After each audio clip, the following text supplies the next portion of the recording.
Vriende, ons gaan net so sit, dan gaan ons net 'n gebed saam doen, en dan gaan ons die Here ook vra om hierdie geleentheid te seën. Hemelvader, baie, baie dankie, dat ons in u wonderlike naam kan vergader. Baie dankie vir u Seun Jesus Christus, wat vir ons die weg gebaan het. Die Bybel sê vir ons, toe hy uitroep aan die kruis, dit is volbring, het die voorhangsel geskeur, daardie Ou Testamentiese saak, waar die voorhangsel, die heilige van die allerheiligste geskei was in 'n oomblik weggeneem, toe Christus, die ewige hoëpriester, sy lewe gegee het, sodat ons deur die kragvolle werking van die Heilige Gees toegang tot God die Vader mag hê. En ag Here, ons kom buig voor u vanmôre en ons bely dat ons is nie 'n volmaakte gemeente nie, maar ons is onvolmaakte mense, gered uit genade, die begeerte in ons hart om u die volmaakte God te dien, en ons bely ons kan nie as u Gees ons nie deur u woord daartoe in staat stel nie. Ons het 'n mylpaal bereik vanmôre, Here, waar ons die eerste lidmaatvoorstelling in hierdie gemeente gaan hê. En is die gebed van my hart, Here, dat dit die begin van groot dinge sal wees, en dat ons een van sin en een van siel in die Here sal wees, met een gees deurdronge, met een begeerte, ons allerbeste vir die Here, ons allerhoogste. U verdien ons hoogste lof, u verdien ons aanbidding, u verdien ons, Here, ons daaglikse toewyding aan u, en daarom bid ons dat ons in afhanklike gehoorsaamheid sal sê, Here, my alles is op die altaar, my hele lewe wil ek vir u gee. Ek wil nie kompartemente in my lewe eenkant hou en sê, dit is vir my gereserveer en nie vir die Here nie. Maar ek wil sê, neem my lewe, laat dit, Heer, u gewy wees meer en meer. Ek wil vanmôre vir u uit my hart sê, baie dankie vir elkeen wat hierdie pad saam met ons gestap het. Here, u alleen weet waardeur ons is die afgelope jaar. U weet van al die dinge wat gesê is, van al die dinge wat gebeur het, en Here, ons kyk terug en ons dank u dat u vir ons gedra het op arensvlerke. Baie dankie, Here, dat toe ons moeg was, het u vir ons gesê, die wat op die Here wag, kry nuwe krag. Dankie vir elkeen se loyaliteit, vir elkeen se liefde vir u waarheid, vir elkeen se toewyding, vir hulle wat, Here, inskakel en inluister en oor hierdie tyd gegroei het saam met ons, en wat vanmôre hier is en sê, ons wil hart en siel deel wees van hierdie gemeente. Wil ons vra, Here, dat u self hierdie geleentheid sal seën, met 'n besondere werking van u Gees in ons midde. En ag Here, as ons hier uit mekaar uit gaan, na vandag se ete, dat ons hierdie wêreld sal beïnvloed, en Here sal, ek wil amper die woord gebruik, bombardeer met die evangelie, want dit is die krag van God, tot redding vir elkeen wat glo. Die woord sê vir ons in Johannes 3 vers 8, die wind waai waar hy wil, en jy hoor sy geluid, maar jy weet nie van waar hy kom en waarheen hy gaan nie, en so is elkeen wat uit die Gees gebore is. Ons kan nie mense red nie, maar Here, u op 'n wonderlike, bonatuurlike manier werk in harte, en deur die evangelie, Here, verander u harte, en u skep daar die begeerte dat mense sal uitroep om genade, om daar die kosbare wedergeboorte te smaak, daar die nuwe lewe in Christus te ontvang, en dan, Here, te lewe in 'n lewe van heiligheid. Dis die gebed van my hart, dat ons gemeente, daar die manne en vroue, seuns en dogters sal wees, wat hierdie blye nuus sal uitdra aan elke nasie, taal, volk en stam. Gemeente, genade, barmhartigheid en vrede word vir u geskenk van God ons hemelse Vader, en ook van ons dierbare Here Jesus Christus, en dit word kragtig menigvuldig deur die werking van sy Gees, ook hier by ons. Amen. Kom ons praat vanmôre bietjie in 'n paar kort gedagtes oor kosbare Bybelse redes vir lidmaatskap. Kosbare Bybelse redes vir lidmaatskap. Nou vriende, ons gemeente is baie uniek. Ons het mense wat ver bly. Vanmôre in Namibië is daar 2 klein gemeentetjies, een in Walvisbaai, een in Okahanja, waar daar so 10, 12 mense by mekaar kom wat inskakel via Facebook. Ons het mense wat inskakel by die Namakwa land. Ons het mense wat in oorseese lande bly wat inskakel, en is baie uniek. Maar tog dink ek ons almal het 'n groot taak en 'n opdrag om hierdie wonderlike evangelie van die Here uit te dra, ook wanneer ons so by 'n huiskerk saam is.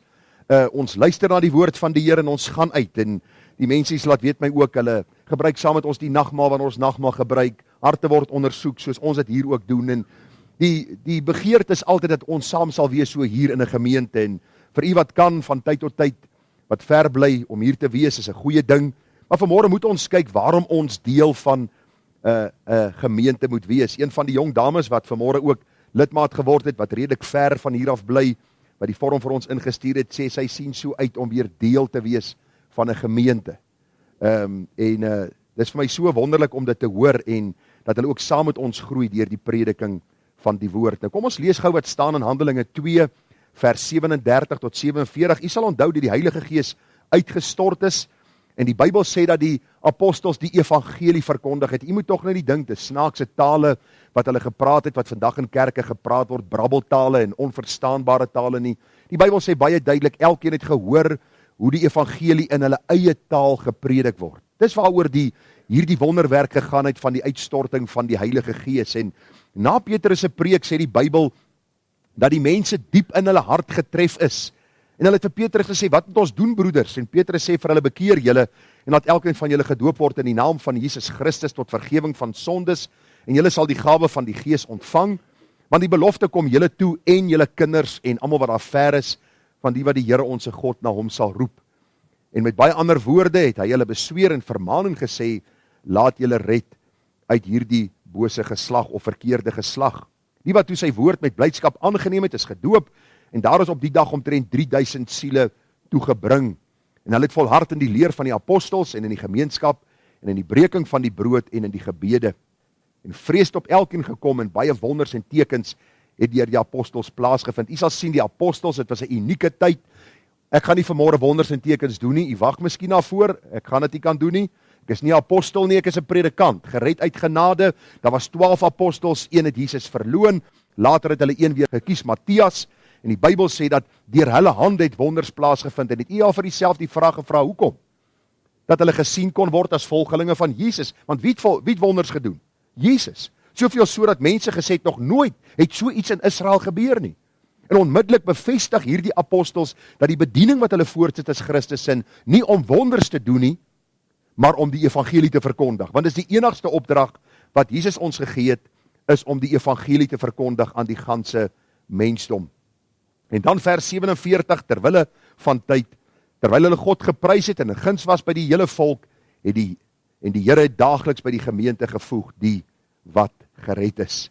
En ons het vanmôre hier die voorreg gehad om mense wat bely hulle is kinders van die Here by die gemeente te voeg, en wil ek vanmôre vir u net die gedagte deurgee wat die Here ook op my hart gelê het om met u te deel is, uit vers 47b, dat die Here daagliks by die gemeente gevoeg het, die wat gered is, en ons gaan praat oor kosbare Bybelse redes vir lidmaatskap. Kosbare Bybelse redes vir lidmaatskap. Nou vriende, ons almal wil iewers te hoor. Sal jy met my saamstem? As ons vra vanmôre, waar bly jy? Gaan jy vir my sê, ek bly 24 Malherbe straat, en ek bly in Benoni of Brakpan of Centurion of waar ook al. Ons het 'n huis waar ons bly, daar is 'n bank waar ons by bank, ons het 'n vriendekring wat ons het, ons hoort iewerste, en dis hoe die Here ons geskaap het om iewerste te hoort. En ook wanneer ons kinders van die Here is, skaap die Here ons om iewers te hoort by 'n gemeente. Ons is nie volmaakte mense nie, u sal agterkom, nie een van ons sê ons is volmaak nie. Ons is sondaars uit genade gered, deur God se genade, en deur die instaatstellende krag van sy Gees, deur die woord, poog ons om nou 'n lewe te leef, wat, soos die Bybel vir ons sê, anders is, as wat ons eens geleef het. Eens was ons duisternis, nou is ons lig in die Here. Die Bybel sê, wandel soos kinders van die lig. Dis 'n daaglikse pad wat ons stap om te sê, Here, ons wil meer word soos U. En vriende, al hoe ons meer kan word soos die Here, is wanneer ons getrou ons Bybel lees, wanneer ons vir die Here vra, praat met ons deur U woord, wanneer ons getrou is in ons gebedstye, wanneer ons deel is van die onderlinge byeenkomste, wanneer ons die woord gereeld hoor. En met die sosiale media vandag is dit so maklik om goeie Bybelse lering dan te verkry. Maar daar is iets besonder wat die Here dan ook oor sy gemeente uitstort, die samekoms van die heiliges. Daar is 'n besondere seën wat die Here gee, wanneer sy kinders in getrouheid saamkom, en wanneer hulle deel word van 'n plaaslike gemeente. En kyk ons vanmôre gou vinnig na 'n paar Bybelse redes vir lidmaatskap by 'n gemeente. En vriende, die eerste gedagte is, dis 'n Bybelse opdrag. Nou, mense hou nie van opdragte nie. Mense sê, man, moenie vir my sê wat om te doen nie. Ek sal dit doen wanneer ek wil. En veral by ons jong geslag vind ons dit, wanneer hulle nie gedissiplineer word en groot gemaak word op 'n Bybels verantwoordbare manier nie, is hulle nie lief om opdragte te ontvang nie, maar opdragte is deel van ons lewe, en God is die een wat opdragte kan gee, want hy het ons geskape. Hy is die een, vriende, wat met baie respek gesê, ons suurstofbottel in sy hand hou. Hy gee ons lewe, hy hou ons lewe in stand, en daarom deur sy woord gee ons opdragte, en die Bybel sê, en die Here het daagliks by die gemeente gevoeg, die wat gered is. Verlede week gepraat oor wat dit beteken. Daagliks beteken elke siel wat weergebore word deel van God se groter kerk, wat bestaan uit mense uit elke nasie, taal, volk en stam reg oor die wêreld, maar dis ook van toepassing op die plaaslike gemeente, soos ons vanmôre dit vind. Ek het vir u gesê, die woordjie gemeente is die woordjie ekklesia, wat beteken 'n vergadering van mense wat saamgeroep word, om in 'n publieke plek saam te kom. Die Engels sê in a Christian sense, an assembly of Christians gathered for worship in a religious meeting.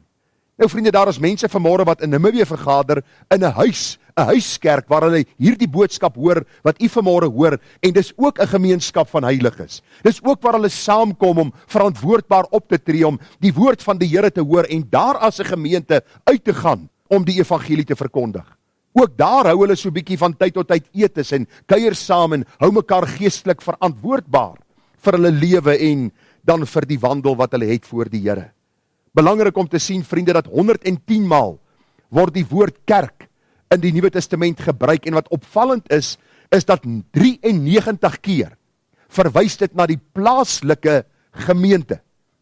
Die Here gebied 'n besondere seën oor die plaaslike gemeente, en daarom is ek opgewonde saam met u om deel te wees van hierdie gemeente, wat ek glo die Here in die lewe geroep het, sodat ons dan die evangelie kan uitdra. U kan onderrig, en dat ons saam kan groei, om eendag voor die Here te kan staan, om die mooi so by hom te verkry. Daarom belangrik, 93 keer verwys dit na die plaaslike gemeente. Die ander 17 keer verwys die woordjie kerk na die universele kerk, wat bestaan uit mense reg oor die wêreld wat gered is, en tog sluit dit die plaaslike gemeente nie uit nie. Daarom is dit belangrik, vriende, dat ons sal sien, dat die plaaslike gemeente 'n baie besondere plek, dan ook in die kerk, in die Bybel, en dan ook in die gemeenskap van die heiliges het.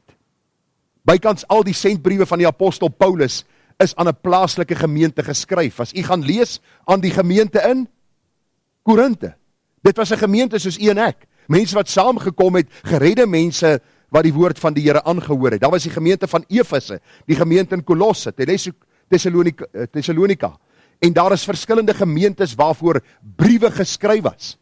En so kan ons vanmôre as gemeente hier in, ons is in Kempton Park, nee, ja, Kempton Park.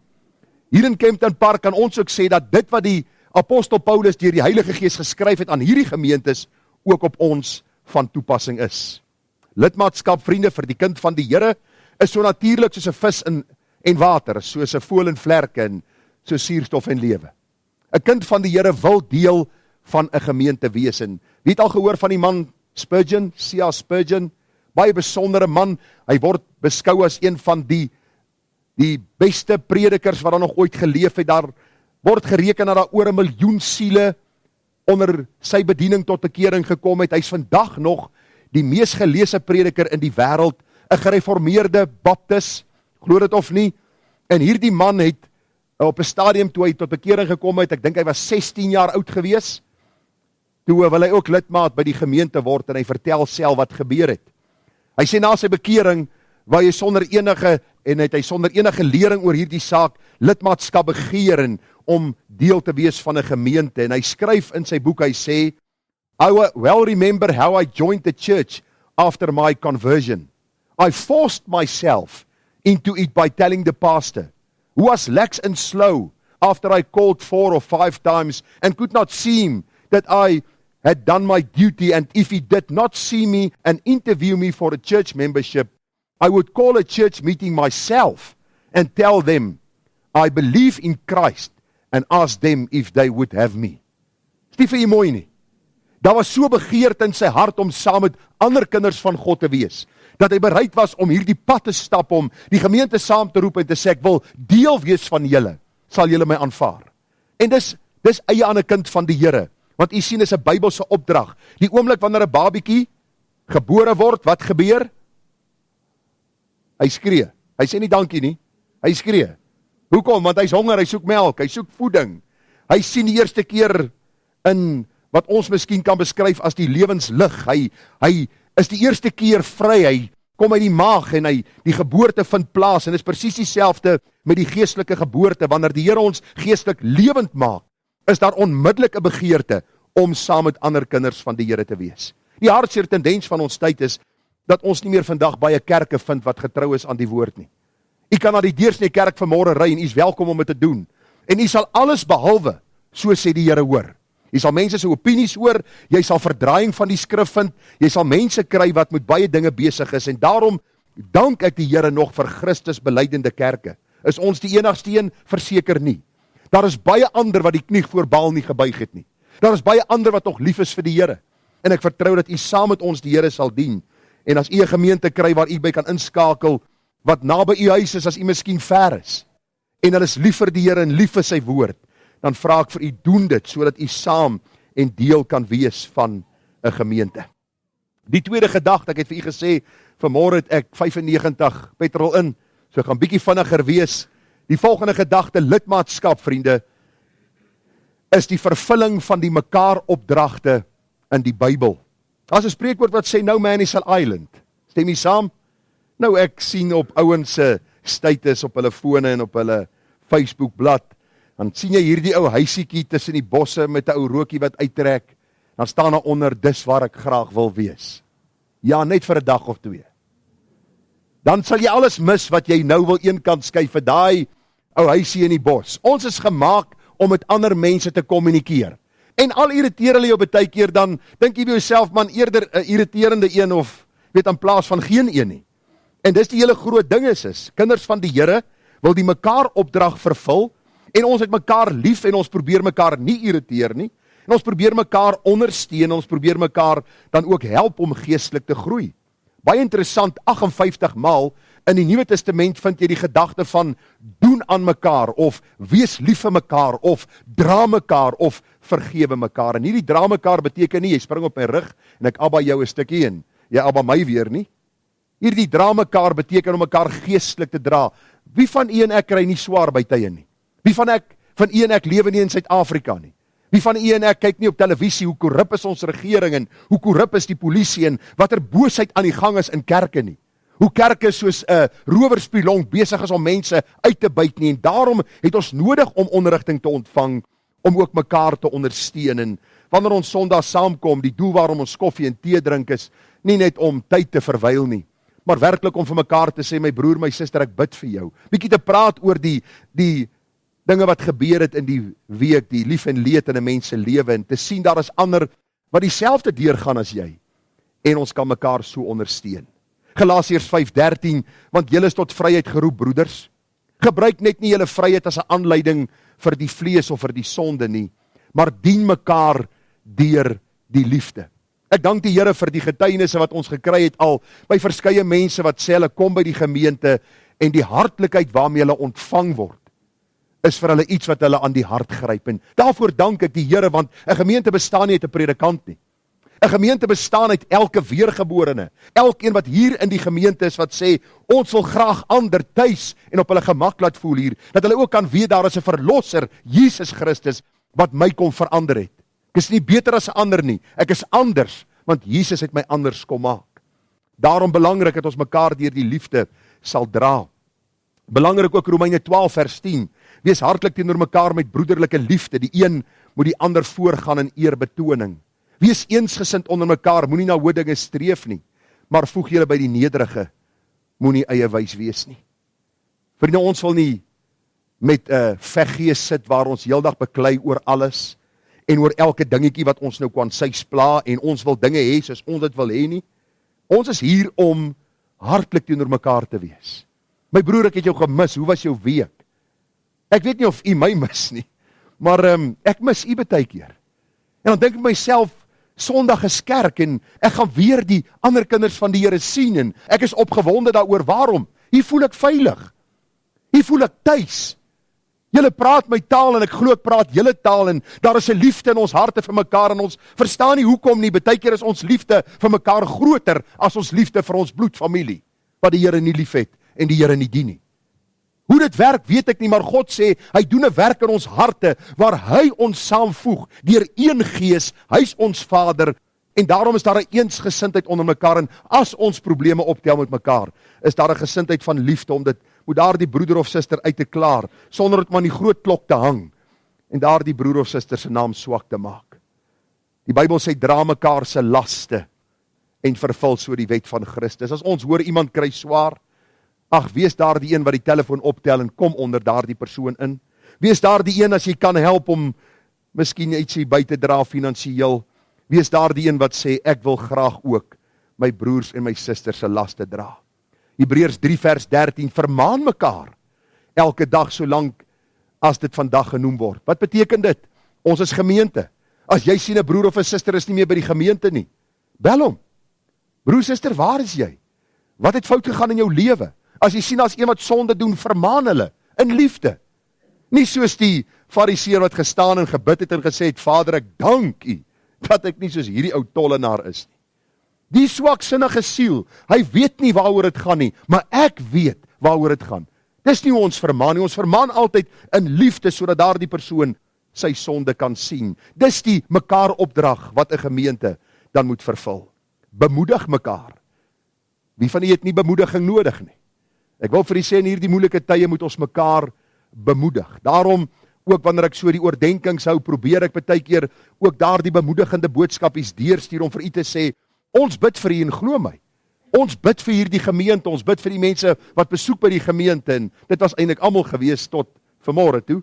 Maar die gedagte, ons probeer mekaar bemoedig om te sê, luister, ons dink aan julle, en as daar 'n besoek nodig is, doen ons dit. As julle mekaar kan gaan sien, doen dit.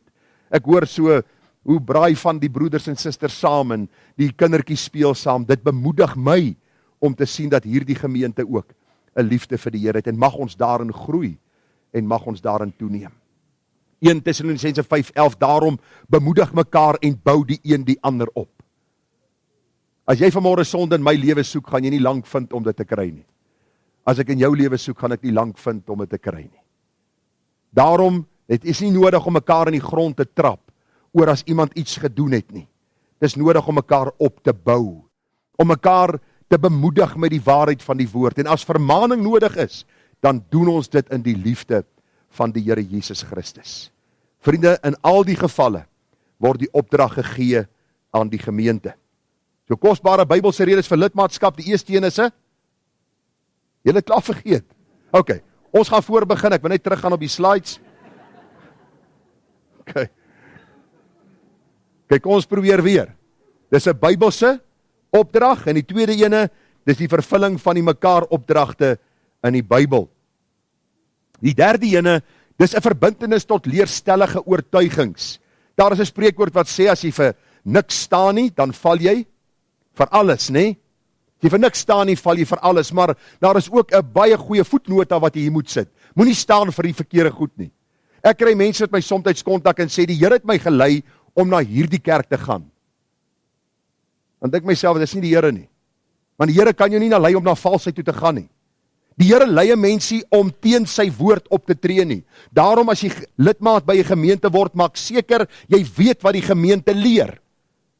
Vriende, glo my, ek het moet hoeveel lidmate te doen gekry, dat ek op 'n stadium vir hulle vra, weet jy wat hierdie kerk glo, op wit en swart? Sê hulle nee. Sê ek vir hulle, okay, hier is die dokument. En as van hulle het my gesê, as ek geweet het, hierdie kerk glo die goed, het ek nooit lidmaat daar geword nie. Waarom weerhou mense hulle leerstellige oortuigings van die lidmate? Waarom? Want ons wil mense win. Dit gaan deesdae oor finansies, dit gaan deesdae oor groei, dit gaan deesdae oor naam. In hierdie gemeente gaan ons openbloot wees. Julle gaan weet wat ons leer, julle gaan lees wat ons leer, julle gaan hoor wat ons leer. En julle kan verskil daarmee, ons kan praat daaroor, julle kan saamstem daarmee. Die gebed is dat ons God verheerlik deur die getroue prediking van sy woord, dat ons ophou oorleweringe, en Tannie Sannie het dit gesê, en Tannie Sari het dit gesê, en Oom Koot het dit gesê, vergeet wat hulle gesê het. As hulle nie gesê het wat God se woord sê nie, dan stem ons nie daarmee saam nie. Ervarings en oorleweringe is nie so sê die Here nie. Daarom is dit belangrik dat ons sal sien, dat ons sal staan vir die waarheid. soos in God se woord opgeteken. 1 Timoteus 4 vers 9 is 'n betroubare woord en werd om ten volle aangeneem te word, want hiervoor arbei ons ook en word ons gesmaad, omdat ons gehoop het op die lewende God, wat 'n behouer is van alle mense, in sonderheid van die gelowiges, beveel en leer hierdie dinge. Dis 'n betroubare Bybelboek. Wees studente van die Bybel, lees die Bybel, en ek pleit die Here dat ek getrou sal wees in my voorbereiding van die teks in die Bybel. 2 Timoteus 4 vers 1, Paulus praat met Timoteus en sê gou vir my, was Timoteus 'n bangerige ouetjie? Ja, hy was soos ek, vreesagtig, bang, bewerig. En hy's in die gemeente in Efes en die ouens kyk hom so aan Sondag. En hy dink by homself, moet ek die boodskap nie aanpas nie. Hierdie ouens gaan my miskien iets aandoen. En Paulus sê vir Timoteus, in plaas van hom te sê, kom hier boetie, kom ons drink 'n melkskommel saam en ons praat so 'n bietjie oor hierdie dinge en ek wys vir jou waar kan jy aanpassings maak. Wat doen Paulus? Hy sê vir hom, ek besweer jou. Ek dink Timoteus se oë het so spierings gereg. Twee klein bordjies gestaan in sy kaste. Paulus sê, ek besweer jou dan voor God en die Here Jesus Christus, wat die lewende en die dode sal oordeel by sy verskyning in sy koninkryk, verkondig die woord. Hou aan tydig en ontydig weer lê, bestraf, vermaan in alle lankmoedigheid en lering. Nou baie predikante sê, ek preek die woord. En ek het predikante uitgedaag en sê ek vir hulle, okay, dit wat julle sê julle preek, sê vir my waar in die Bybel staan dit. Ons is nie nou hier om daaroor te praat nie. Nou waaroor wil ons praat? Ons praat oor God se woord. En as ek iets sê wat die Bybel nie sê nie, dan sê die Bybel dit nie. Dan is dit versinsels, dan is dit gedagtes, dan is dit idees, en daar is soveel predikante wat vandag vir ons sê, die Here het vir my iets nuuts oopgebreek. Ag mense, kom ek sê vir julle, God was so teenwoordig in my studeerkamer, ek moes net keer, of hierdie blessings het my heeltemal in die grond gedruk. Mysticisme, mense wat een of ander rilling by die ruggraat afkry, en hulle maak die Bybel oop by 'n teks, en hulle sê, dis wat die Here sê, buite konteks. Leerstellige oortuigings is, ons weet wat ons glo, omdat die woord vir ons sê, dis wat ons glo. En vriende, ons moet altyd teruggaan in die geskiedenis om te kyk, wat het die vroegste kerkvaders geglo, die manne wat direk na die apostels geleef het, want die Here gaan nie vir ons nuwe openbaringe gee nie. Sy woord is vas, sy woord is onweerlegbaar, en sy woord is betroubaar. 2 Korintiërs 11 vers 2 sê Paulus, ek is jaloers oor julle, met 'n goddelike jaloersheid. Want ek het julle aan een man verbind om julle as 'n reine maagd aan Christus voor te stel. Gesonde jaloesie is 'n goeie ding. Ek is nogal jaloers op daai poppie vir my. Na 34 jaar, glo dit of nie. As 'n man na te veel aan kyk, dan sort ek hom uit. Maar op 'n Christelike manier, né? Jy slaan hom jouself, jy kry iemand anders om dit te doen. Dis nou regtig tong in die kies, hoor. Maar gesonde jaloesie is 'n goeie ding. Gesonde jaloesie is 'n goeie ding. Paulus sê, ek is jaloers op julle as gemeente. Want ek wil julle as 'n reine maagd voor die Here stel. Ek wil nie julle moet besoedel word met allerhande valse leringe nie. Ek wil nie julle moet verwronge idees van die Bybel hê nie. Julle gedagtes, vriende, ons moet jaloers wees oor die waarheid en ons moet jaloers wees oor mekaar. Dat as ons sien iemand verval in 'n dwaling, dat ons hulle sal kan reghelp. Galasiërs 1 vers 8, maar al sou ons of 'n engel uit die hemel julle evangelie verkondig, in stryd met die wat ons julle verkondig het, laat hom 'n vervloeking wees. Vriende, vandag wil ons met handskoene werk wanneer ons kom by valse leraars. Ons wil sê, ag, daar is baie raakpunte tussen ons en hulle, maar kom ons vergewe maar en ons verskoon maar. Nee, Paulus sê, as iemand 'n ander evangelie verkondig, laat hom 'n vervloeking wees. In ons tyd sê ons nie, hou van my hof toe vat. Sê ek vir hom, sê hy is 'n vervloeking. En ek dink nie, die gesindheid waarmee ou dit moet doen is, een van om neer te kyk nie. Maar vriende, as mense met valse leringe wegverlok word, en hulle kom in God se ewige oordeel, en ek het nie iets daaromtrent gedoen nie, wat sal ons vir die Here sê? Baie belangrik dat ons sal sien, dat dit belangrik is dat ons leerstellige oortuigings moet handhaaf, wat ooreenkom met die Bybel. Dan die wyse gebruik van tyd en hulpmiddele, is 'n vierde rede wat ons vanmôre na gaan kyk, oor Bybelse redes vir lidmaatskap. Die wyse gebruik van tyd en hulpmiddele. Nou vriende, baie belangrik, 'n gemeente is 'n gemeente wat saam is, ons deel met mekaar, ons gee vir die werk van die Here, ons ondersteun mekaar, en as u deur Handelinge 2 gaan werk wat ons vanmôre saam gelees het, sal u agterkom dat die gemeente goed gemeenskaplik besit het. Nou, ons besit nie vandag goed meer gemeenskaplik nie. Daar was hierdie gemeente wat gestig was, direk na die uitstorting van die Heilige Gees, was 'n unieke tyd, gaan lees daar die tyd, toe word gemeentes gestig reg oor die wêreld, waarvan ons ook vanmôre 'n gemeente is, maar ons nog steeds dieselfde beginsels wat ons handhaaf, om mekaar te help, ons tyd en ons hulpmiddels te gebruik om die werk van die Here te doen. Galasiërs 6 vers 9. Laat ons nie moeg word om goed te doen nie, want op die regte tyd sal ons maai as ons nie verslap nie. Laat ons dan, terwyl ons geleentheid het, aan almal goed doen, maar die meeste aan die huisgenote van die geloof. Nou, ek het 'n beginsel vir die gemeente geleer, en ek glo u kan dit onthou. Daar is geweldig baie mense wat barmhartigheid nodig het, wat berel by 'n roebord, of wat vir jou 'n lang storie vertel van, dat hulle afgelaai is iewers in die middel van benou nie, hulle weet nie waar hulle is nie, en nou soek hulle net 'n geldjie om 'n bus te vat en terug te gaan na, ek weet ook nie waarheen nie, en dan is ons half in ons harte so bietjie beweeg, en ons gee vir hulle, en ons gee vir die volgende ene, en naderhand ons so frustreerd, ons weet nie meer wat om te doen nie, en die beginsel wat ek vir u geleer het, as u reg onthou, is dat ons as gemeente, van hier, uit hierdie struktuur, die evangelie verkondig, maar ook ons hulpmiddels aanbied om mense te help, in besonder mense wat deel is van ons gemeente en dan verder. Wat ek gewoonlik doen is, wanneer iemand by ons berel, dan sal ek vir hom sê, in watter kerk is jy? Gewoonlik is hulle kerkloos. Dan sal ek vir hom vra, as hy vir my sê, hy is in 'n kerk, het ons nou onlangs gesê, okay, gee vir ons die telefoonnommer van die predikant, om te hoor, waarom versorg hy julle nie, en dink jy, ons kry 'n nommer? Ons kry 'n gemeente? Nee, want mense sien die kerk as 'n sagte teiken. Wat moet ons doen? Ons gee hier vir die saak van die Here, en vanuit hierdie gemeente, werk ons om dan die werk van die Here te doen. Nie net geestelik nie, maar ook op tydelike, en op hierdie plekke waar nood is, soos ons tans doen, by die kinderhuise. Waar daar erge nood is, vriende, binne 'n gemeente spreek ons dit aan, en ons dra mekaar se laste, en ons help mekaar, sodat ons in hierdie moeilike tye ook staande kan bly. U sien, ons tyd, bronne en hulpmiddels is beperk. Daarom dra ons sorg vir, en in ons, is ons eerste verantwoordelikheid in die plaaslike gemeente.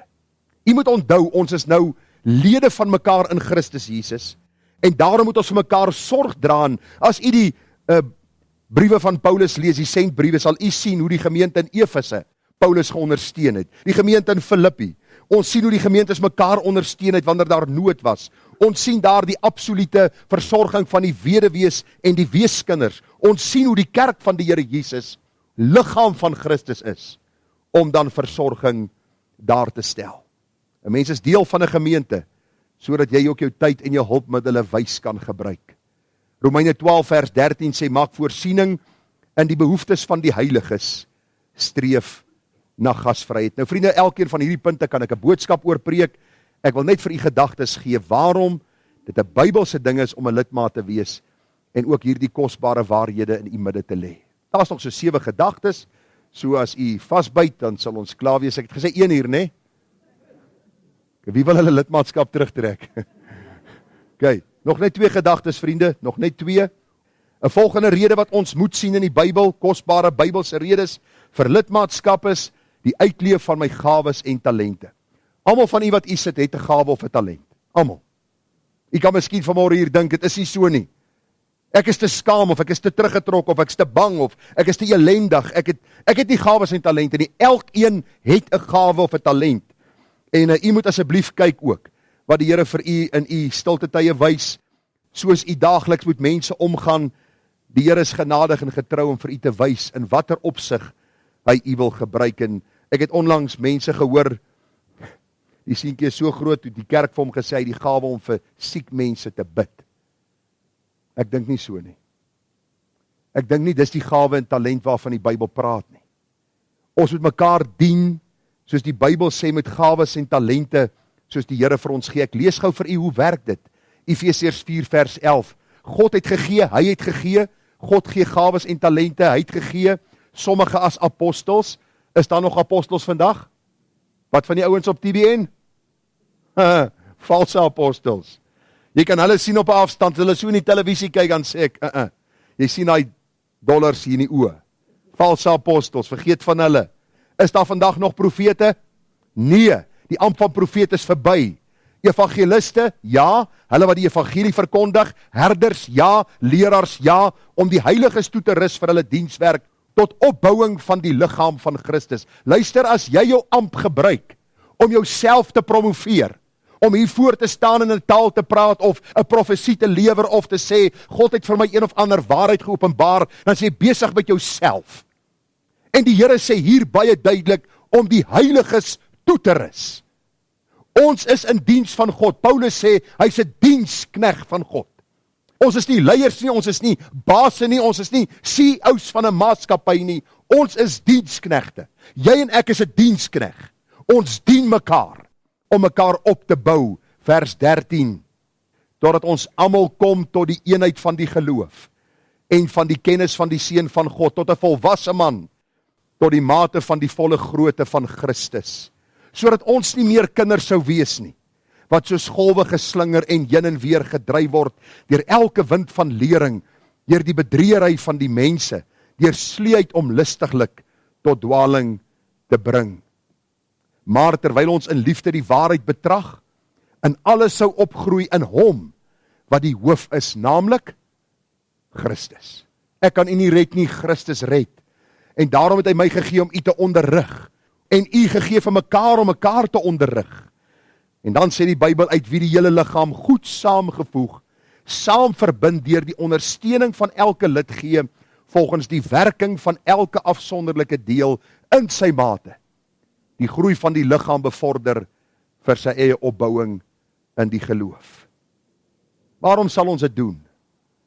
Ek wil vanmôre vir u net hierdie gedagte, en as u net hierdie gedagte hoor, en huis toe neem, is dit vir my genoeg. Ek en jy is op pad ewigheid toe. Of jy dit wil weet of nie. Ek en jy gaan sterwe. Of ons dit wil weet of nie. Wanneer dit gaan gebeur, weet ons nie. Dit kan vandag wees. Daarom is die gemeente daar om seker te maak dat die evangelie uitgedra word. Maar as ons gered is en ons is saam deel van 'n gemeente, moet ons mekaar deur ons gawes en talente dien, sodat ons opgebou kan word in die allerheiligste geloof, want ons gaan loon van die Here ontvang vir wat ons gedoen het op hierdie aarde. Die woorde, mooi so, goeie en getroue dienskneg, is die woorde wat elke kind van God begeer om te hoor. Daarom, die uitleef van ons gawes en talente is belangrik, ook in die plaaslike gemeente. Nog een vers, dan kom ons by die laaste punt. 1 Petrus 4 vers 9, wees gasvry eens mekaar, sonder om te murmureer. Naarmate elkeen 'n genadegawe ontvang het, moet julle mekaar daarmee dien, soos goeie bedienaars van die veelvuldige genade van God. Ek moet sê, ek het al baie by gemeentelede geleer oor gawes en talente. Ek kyk baie keer na van ons susters, ek kyk baie keer na van ons broers, die liefdesarbeid wat hulle vir die Here insit, en die manier hoe hulle goed doen. Dan sê ek vir die Here, Here, hulle bemoedig my. Jong mense, middeljarige mense, ou mense, hulle bemoedig my. Hoekom? Want hulle besef, het gaan nie oor die hier en nou nie, het gaan nie oor my gemak, my plesier en my genot nie, dit gaan oor die uitbreiding van die koninkryk, dit gaan oor hoe kan ek diensbaar wees in 'n gemeente, om die werk van die Here te bevorder. Mag die Here ons genade gee. Dan die laaste gedagte, vriende, waarom moet ons lidmaat word van 'n gemeente, en wat is hier die kosbare Bybelse redes vir lidmaatskap? Die onderwerping aan gesag, ooreenkomstig die Bybelse opdrag. Hierdie gesag is nie die predikant wat vingerwys van vooraf en sê, julle klomp slegte mense moet bekeer, en julle moet regkom, en julle moet julle van julle sondige weë bekeer, en al hierdie goed wat predikante doen nie, maar wat ons moet doen, vir hulle wat kinders van die Here is, moet ons begelei in wat God se woord sê. Kom ek lees vir u wat staan in Handelinge 20:28. Gee dan ag op julle self en op die hele kudde, waaroor die Heilige Gees julle as opsieners aangestel het, om as herders die gemeente van God te versorg, wat hy deur sy eie bloed verkry het. Ons het so 'n paar maande terug na Psalm 23 gekyk. Ons het 3 boodskappe gehou oor Psalm 23 en die Bybel sê dat die herder lei sy skape na waters waar rus is. Hy lei hulle na voedsel waar hulle kan eet om versadig te word. 'n Herder is iemand wat die vyand afweer sodat die skaap beskerm kan word. En ons as herders het nodig om toesig te hou, want die wêreld sal sy kloue in u wil slaan, glo my. Sonde sal jou lewe wil vernietig, of jy kind van God is of nie. Dawid as man van God het gesondig met Batseba. Die Bybel sê vir ons, Petrus het Jesus verloon. Waarom? Die wêreld, die vlees en die duiwel is altyd daar om ons van die pad weg te trek. Daarom het ons nodig dat herders toesig sal hou, saam met die ouderlinge en ook so die gemeente kan opbou in die allerheiligste geloof. Petrus sê, hierdie man wat Jesus op 'n stadium verloon het, in bittere berou en in trane belydenis gedoen het, skryf in sy brief, hy sê, hou as herders toesig oor die kudde van God wat onder julle is. Aan wie behoort kinders van die Here? Aan die Here. Ek hou toesig oor u as herder. Nou sê hy, hou toesig. Nou, nie uit dwang nie, maar gewilliglik. Nie om vuil gewin nie, maar met bereidwilligheid. Ook nie as heersers oor die erfdeel nie, maar as voorbeelde vir die kudde. Nou, ek doen moeite om baie keer te gaan kyk na van hierdie kerke wat geweldig suksesvol is in die oë van mense, in oë van die wêreld. En ek kyk in hoe mate is hulle herders van hulle kudde. Een van die predikers van een van hierdie groot kerke wat op televisie preek, vertel hoe die Here nou die dag vir hom gesê het, om 'n ou tannie wat siek is, wat vorentoe gekom het, dat hulle vir haar moet bid, in die gesig geskop het. En die Here het vir hom die opdrag gegee. En in sy onderhoud toe sê hy, as God vir hom iets sê, hoekom mag hy dit nie doen nie? Die ander een het weer, dit gaan oor die finansiële, hy sê dat hy, wanneer hy in die gemeente agterkom, dat iemand emosioneel raak, mense opsweep, en dan sit hy na die tyd in die onderhoud wat hulle met hom gehad het, sit hy op sy bed, sigaret in die hand, en die borreldrank wat daar staan, en hy sê, kyk hoe het God my gebless vandag. Mense gemanipuleer emosioneel, om finansiële voordeel uit hulle te kry, en dis ongelukkig wat die kerk ook in verval het, 'n besigheid, in plaas van om as herders toesig te hou, en ek bid die Here gereeld, Here help my, om herder te wees van my kudde, help my om daar te wees vir my mense, sodat hulle kan sien dat ek nie dit doen uit dwang nie, maar met bereidwilligheid, omdat ek ook deur u geroep is vir die taak. Ons sluit die boodskap af vanmôre, vriende. Ons het gekyk na kosbare Bybelse redes vir lidmaatskap. Ek het vir u gesê, kan oor elke punt 'n boodskap gebring het, maar terwille van tyd het ons dit net so 'n bietjie aangeraak. U kan verder ondersoek gaan instel. Die eerste rede is, dit is 'n duidelike Bybelse opdrag. Dis die vervulling van die mekaar opdragte in die Bybel, dat ons mekaar moet dien, mekaar moet lief hê. Verbintenis tot leerstellige oortuigings, waarvan u seker is en oortuig is. Die wyse gebruik van tyd en hulpmiddele, die uitleef van my gawes en talente, en die onderwerping aan gesag, ooreenkomstig die Bybelse opdrag. Die vers waarmee ek u wil uitstuur, wat u bietjie moet oordink hierdie week, is Judas. Dis nie die een wat Jesus verraai het nie. Judas wat geskryf het, hy sê daar sommer julle, vers 20, geliefdes, moet julle self. Jy het 'n verantwoordelikheid vanmôre as lidmaat, om jouself op te bou in jou allerheiligste geloof, en om in die Heilige Gees te bid. Ek het vir u verduidelik, dis niks snaakse gebed nie, dis om in afhanklikheid van die Gees te bid, binne God se wil om hom te verheerlik. Verder, en julle self in die liefde van God bewaar. Julle self, terwyl julle die barmhartigheid van ons Here Jesus Christus tot die ewige lewe verwag. Nou, aan die ander kant, aan hom, wat magtig is om julle van struikeling te bewaar, en julle sonder gebrek voor sy heerlikheid te stel met gejuig, aan die alleenwyse God ons verlosser. Kom toe heerlikheid en majesteit, krag en mag, nou en tot in al ewigheid. Jy het 'n verantwoordelikheid, maar jy kan jou verantwoordelikheid nie nakom, as hierdie alleenwyse God jou nie daartoe in staat stel nie.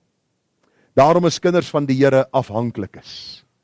Mense wat bidend sê, Here, help my om gehoorsaam aan U te wees.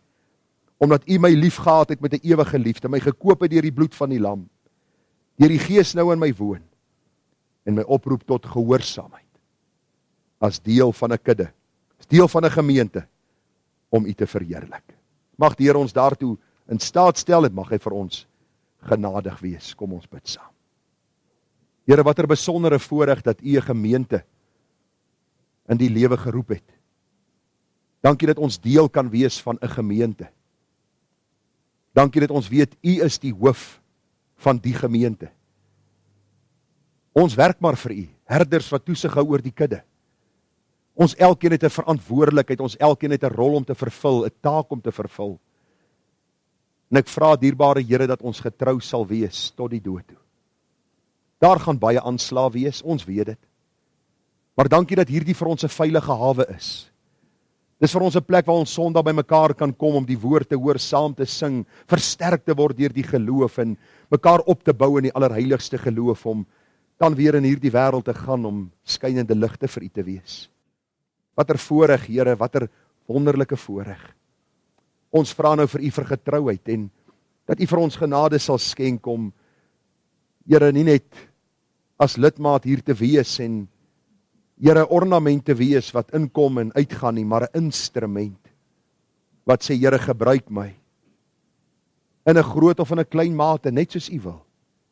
Gebruik my sodat ek in U diens kan staan tot U eer, om eendag uit U mond te hoor, mooi so. U weet, dis my begeerte, daar's net een begeerte in my siel, om eendag van die God van hemel en aarde te hoor, mooi so. Mag dit ook waar wees van elkeen hier teenwoordig. En ons bid dit met danksegginge tot eer van U naam. Amen.